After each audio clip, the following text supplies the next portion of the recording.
Hi friends, how are you?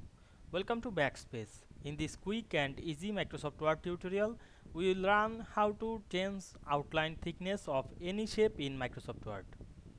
Whether you are designing diagrams, flowcharts, certificates, presentations or creative documents, adjusting the shape, online, outline, white can dramatically improve your design.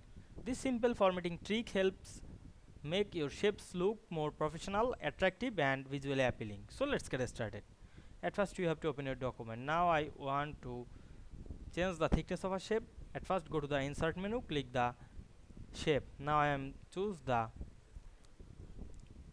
ellipse shape or the oval. Select the shape and go to the format menu, click the shape fill, choose no fill.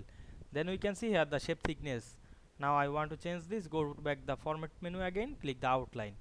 Then you can change the thickness color like red, black, yellow, etc. Now I am select the red, go back again and choose the white option. You can increase or decrease the thickness of this shape.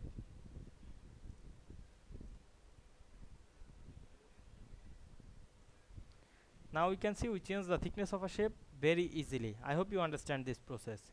If this video helped you, don't forget to like, comment and subscribe my channel to get more than important video very soon. Thanks for watching.